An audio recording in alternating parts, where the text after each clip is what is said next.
क्या सोना फिर नई ऊंचाई की ओर बढ़ रहा है और क्या कच्चे तेल की कीमतों में आई नरमी भारत के लिए राहत लेकर आएगी और क्या अब पूरी दुनिया का कमोडिटी बाजार एक नए मोड़ पर खड़ा है। दरअसल अंतर्राष्ट्रीय बाजार से आज 3 बड़े संकेत सामने आए हैं। पहला, सोने की कीमतों में फिर तेजी लौटती दिखाई दी है। कमजोर डॉलर और अमेरिकी ब्याज दरों को लेकर बदलती उम्मीदों ने सोने को सपोर्ट दिया है। और दूसरा, कच्चे तेल पर दबाव बढ़ गया। ओपेक प्लस ने अगस्त से उत्पादन बढ़ाने का फैसला किया है, जिससे विदेशी बाजार में सप्लाई बढ़ने की उम्मीद है। और तीसरा, पूरी दुनिया की नजर अब अमेरिकी फेडरल रिजर्व की अगली चाल पर टिकी है, क्योंकि ब्याज दरों का फैसला ही ये तय करेगा कि आने वाले महीनों में सोना और तेल किस दिशा में जाएंगे। नमस्कार, स्वागत है आपका मार्केट टाइम्स टीवी में। आपके साथ मैं हूं रूपा मेहता और आप मेरे साथ देख रहे हैं कमोडिटी बोर्ड रूम। इन सभी बड़े घटनाक्रमों को समझने के लिए आज हमारे साथ जुड़ रहे हैं मनोज जैन जी। आप पृथ्वी फिनमार्ट से हैं, आप डायरेक्टर हैं और रिसर्च हेड हैं। मनोज जी, स्वागत है आपका मार्केट टाइम्स टीवी पर।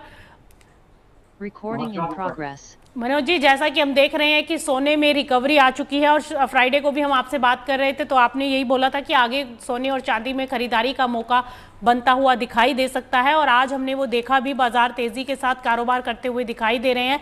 तो अब जो गोल्ड में ये रिकवरी आ चुकी है, इसको क्या माना जाए? ये शॉर्ट टर्म का उछाल है या फिर यहाँ से अब बाजार जो है एक नई तेजी की शुरुआत कर चुका है?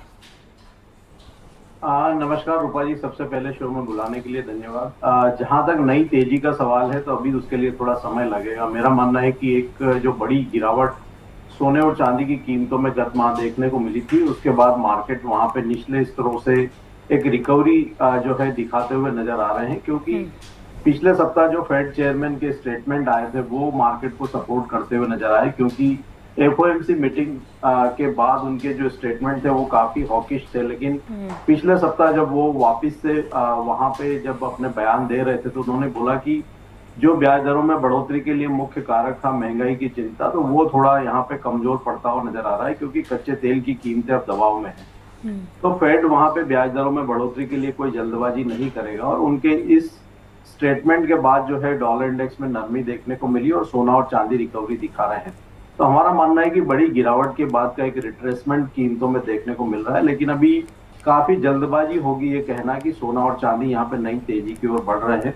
एक कंसोलिडेशन के फेज में सोना और चांदी है और हमारा मानना है कि इस कंसोलिडेशन में सोने की कीमतें इंटरनेशनल मार्केट में 4,300 से 4,400 डॉलर प्रति ट्राउंस तक के रिट्रेसमेंट दिखा सकती है। उस लिहाज से भारतीय बाजारों में 1,51,000 से 1,53,000 तक के स्तर फिर एक बार देखने को मिल सकते हैं।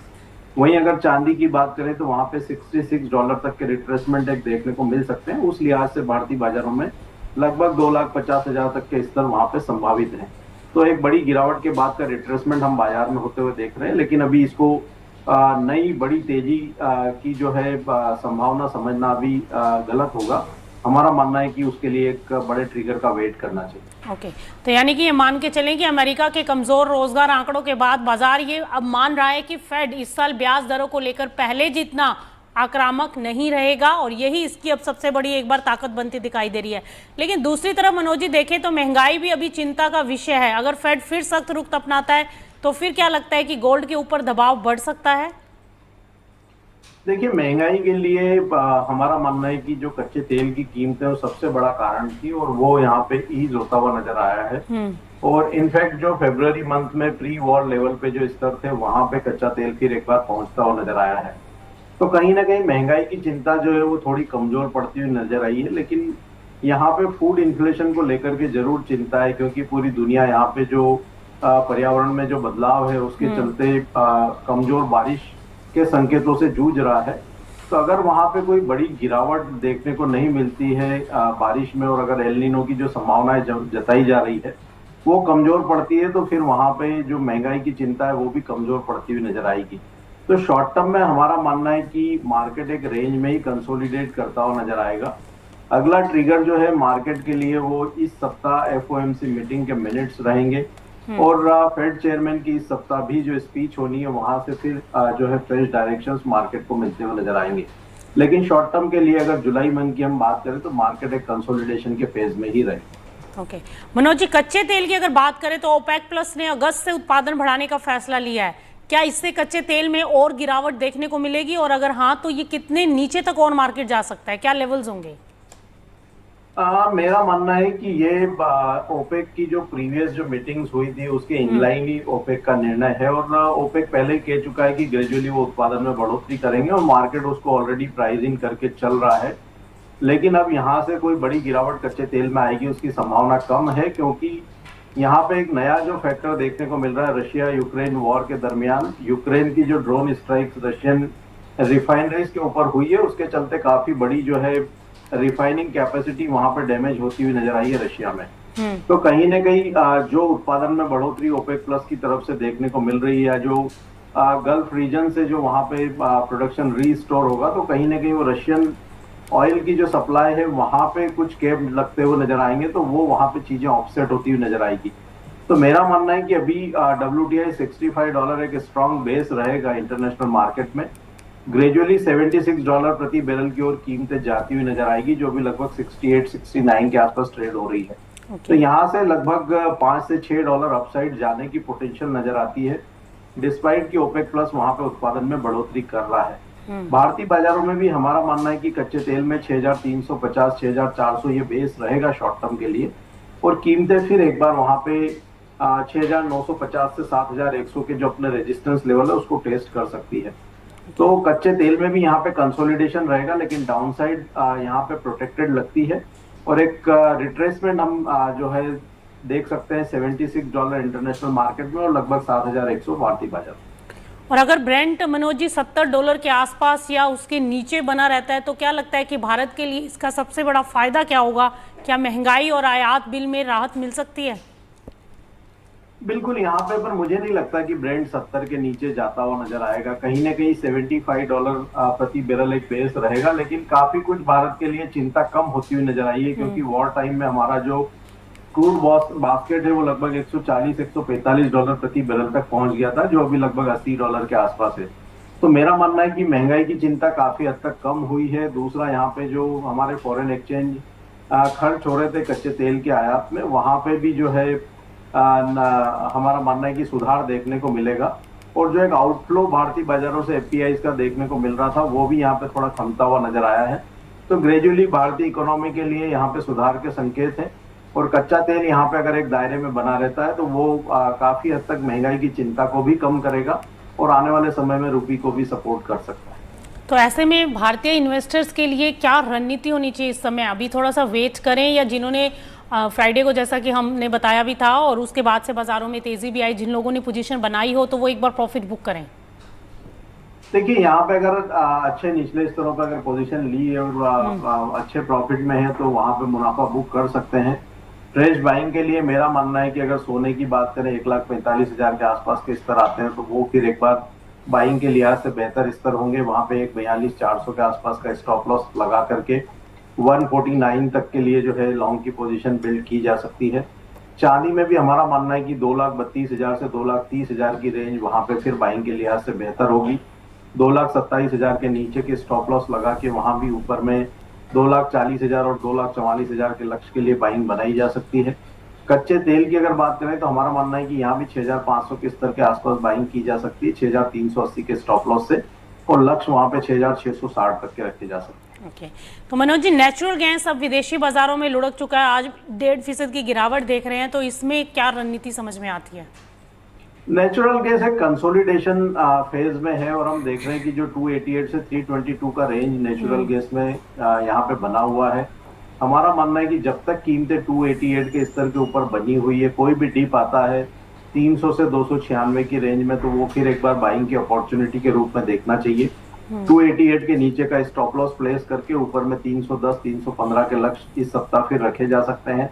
288 के स्तर के नीचे अगर कीमतें क्लोज होगी तो ही वहां पे बड़ी गिरावट की संभावना नजर आएगी, नहीं तो हमारा मानना है कि निचले स्तरों से फिर कीमतें एक बार रिकवरी कर सकती है। और ऐसे में बेस मेटल में क्या लग रहा है मनोज जी, कौन सा ऐसा बेस मेटल हो सकता है जो आज हफ्ते के पहले कारोबारी दिन जिसमें पोजीशन बनाए और हफ्ते भर में एक अच्छा मुनाफा हाथ में आता हुआ दिखाई दे? बेस मेटल में मेरा मानना है कि कॉपर यहाँ पे बेहतर पीक होगी, लेकिन यहाँ पे कंडीशनल बाय रहेगी। हम देख रहे हैं कि 1289-90 का जो स्तर है वो एक रेजिस्टेंस बना हुआ है कॉपर के ऊपर, तो 1290 के ऊपर इसमें बाइंग बनानी चाहिए। जो जुलाई कॉन्ट्रैक्ट है, स्टॉप लॉस वहां पे 1276 के आसपास के रखें और लक्ष्य ऊपर में 1304 और 1320 इस सप्ताह के लिए रखे जा सकते हैं। 1290 के ऊपर कीमतें सस्टेन होने पर एक अच्छा अपसाइड मूव लगभग 25 से 30 रुपए का यहाँ देखने मिल सकता है। ओके और निकल को लेकर क्या स्ट्रेटेजी होनी चाहिए? आज हल्की सी गिरावट दिखा रहा है और इसके कंपैरिजन में जिंक देखें तो उसमें थोड़ी सी मजबूती बनती दिखाई दे रही है। निकल और जिंक को लेकर क्या लग रहा है आपको, क्या पोजीशन होना चाहिए? निकल में सुस्ती देखने को मिल रही है, लेकिन कॉन्ट्रैक्ट काफी ओवरसोल्ड जोन में है, तो अब यहाँ से कुछ रिकवरी की पॉसिबिलिटीज नजर आती है। शॉर्ट सेल ये लेवल पे नहीं करना चाहिए। हमारा मानना है कि इसमें भी एक रिकवरी टुवर्ड्स 1600-1610 देखने को मिल सकती है। जिंक अपने सपोर्ट्स लेवल से फिर एक बार रिवर्सल दिखाते हुए नजर आया, तो यहाँ पे 374 तक के स्तर एक बार देखने को मिल सकते हैं। तो जिंक में 374 के आसपास के स्तर मिले तो वहां पे लॉन्ग में मुनाफा वसूली कर लेना चाहिए। ओके और लेड में क्या लग रहा है मनोज जी? लेड में पिछले सप्ताह हमने निचले स्तरों से रिकवरी देखी थी, लेकिन इसमें 200-202 का जो जोन है वो एक स्ट्रॉन्ग रेजिस्टेंस जोन है। तो 200 के आसपास अगर कीमतें आती है तो लॉन्ग में मुनाफा वसूली कर लें। बाइंग के लिए यहाँ पे डिप्स का वेट करना चाहिए। 195-196 की रेंज मिले तो वहां बाय किया जा सकता है। तो ओवरऑल देखा जाए तो अगर किसी एक कमोडिटी को चुनना हो तो मनोज जी आज किसको चुना जाए और जिसमें मतलब अच्छा मुनाफा आ सकता है? अगर प्रीशियस मेटल में देख रहे हैं तो मेरा मानना है कि गोल्ड 1,45,000 के आसपास बाय करना चाहिए और चांदी वहां पे 2,32,000 से 2,30,000 की रेंज में। तो उसमें अपसाइड जो है 1,49,000 गोल्ड में और 2,40,000 से 44,000 सिल्वर में इस सप्ताह देखने को मिल सकते हैं। मेटल्स में अगर कोई रणनीति बनानी है तो 1290 के ब्रेकआउट के ऊपर कॉपर में 1304 और 1320 के लिए वहां पे बाइंग की जा सकती है। स्टॉप लॉस वहां पे 1276 के नीचे के रखने की सलाह रहेगी। ओके बहुत बहुत शुक्रिया मनोज जी इस तमाम जानकारी के लिए और हमारे साथ बने रहने के लिए और दर्शकों के सभी सवालों के जवाब देने के लिए। तो आपने सुना मनोज जी को, जिनका साफ कहना था कि सोने, चांदी और कच्चे तेल में निचले स्तरों पर एक बार फिर से खरीदारी करके चला जा सकता है और आने वाले दिनों में एक अच्छा मुनाफा आता हुआ दिखाई दे सकता है। और बेस मेटल की बात करें तो कॉपर सबसे बेस्ट लग रहा है। कॉपर में खरीदारी की रणनीति बनाई जा सकती है। चलिए अब आपको बता दें कि सोने की कीमतों में एक बार फिर से जो तेजी देखने को मिल रही है उसके चलते अंतर्राष्ट्रीय बाजार में स्पॉट गोल्ड की अगर बात करें तो $4,160 प्रति सेंट के ऊपर पहुंच गया है, जबकि फ्यूचर्स भी मजबूत बना हुआ है। और इस तेजी की सबसे बड़ी वजह है अमेरिकी डॉलर में कमजोरी और ये उम्मीद कि अमेरिकी केंद्रीय बैंक फेडरल रिजर्व इस साल ब्याज दरों में पहले जितनी आक्रामक बढ़ोतरी नहीं करेगा। हाल ही में अमेरिका के रोजगार के आंकड़ों के बाद कमजोर आंकड़ों के बाद बाजार का मानना है कि अर्थव्यवस्था की रफ्तार कुछ धीमी पड़ गई है और ऐसे में ब्याज दरें लंबे समय तक ऊपर बनी रहने की संभावनाएं कम हो सकती हैं। हालांकि तस्वीर पूरी तरह से साफ नहीं है क्योंकि अमेरिका में महंगाई अभी भी ऊपरी स्तरों पर बनी हुई है। अगर आने वाले महीनों में महंगाई फिर बढ़ती है तो फेड सख्त रुख अपना सकता है और जिसका सीधा असर सोने की कीमतों पर पड़ सकता है। अब बाजार की नजर इस सप्ताह आने वाली फेड की जून बैठक की मिनट्स पर रहेगी, जिससे ब्याज दरों की अगली दिशा का संकेत मिलेगा। वहीं अगर बात की जाए कच्चे तेल की तो कच्चे तेल के अंदर भी अंतर्राष्ट्रीय बाजार में ब्रेंट और WTI दोनों में हल्की गिरावट आ गई है और इसकी सबसे बड़ी वजह ओपेक प्लस का अगस्त में उत्पादन बढ़ाने का फैसला। संगठन ने रोजाना करीब 1,88,000 बैरल अतिरिक्त उत्पादन बढ़ाने पर सहमति जताई है। इसके साथ ही होर्मुज से तेल निर्यात भी लगातार सामान्य स्तर पर लौट आया है, यानी कि बाजार को अब पहले की तुलना में ज्यादा सप्लाई मिलने की उम्मीद है। इसी वजह से इन्वेस्टर्स को लग रहा है कि साल की दूसरी छमाही में विदेशी बाजार में तेल की उपलब्धता मांग से ज्यादा हो सकती है, जिससे कीमतों पर दबाव बना हुआ है। हालांकि पश्चिम एशिया में जियोपॉलिटिकल टेंशन पूरी तरह खत्म नहीं हुआ है और अगर कोई नया तनाव पैदा हुआ तो तेल की कीमतें फिर तेजी पकड़ सकती हैं। अब इसका असर भारत पर क्या देखने को मिलेगा? अगर कच्चा तेल सस्ता रहता है तो भारत के लिए ये राहत की खबर हो सकती है और इससे आने वाले दिनों में पेट्रोल डीजल पर लागत पर दबाव कम हो सकता है, आयात बिल घट सकता है और महंगाई पर कंट्रोल करने में मदद मिल सकती है और रुपए पर भी इसका पॉजिटिव असर देखने को मिल सकता है। वहीं सोने की कीमतों में मजबूती का मतलब है कि घरेलू बाजार में भी सोना महंगा रह सकता है, खासकर अगर डॉलर और ब्याज दरों का माहौल इसी तरह बना रहा। तो फिलहाल विदेशी कमोडिटी बाजार दो अलग अलग संकेत दे रहा है। सोने को डॉलर की कमजोरी और ब्याज दरों की उम्मीद से सपोर्ट मिल रहा है, जबकि कच्चे तेल पर बढ़ती सप्लाई का दबाव साफ दिखाई दे रहा है।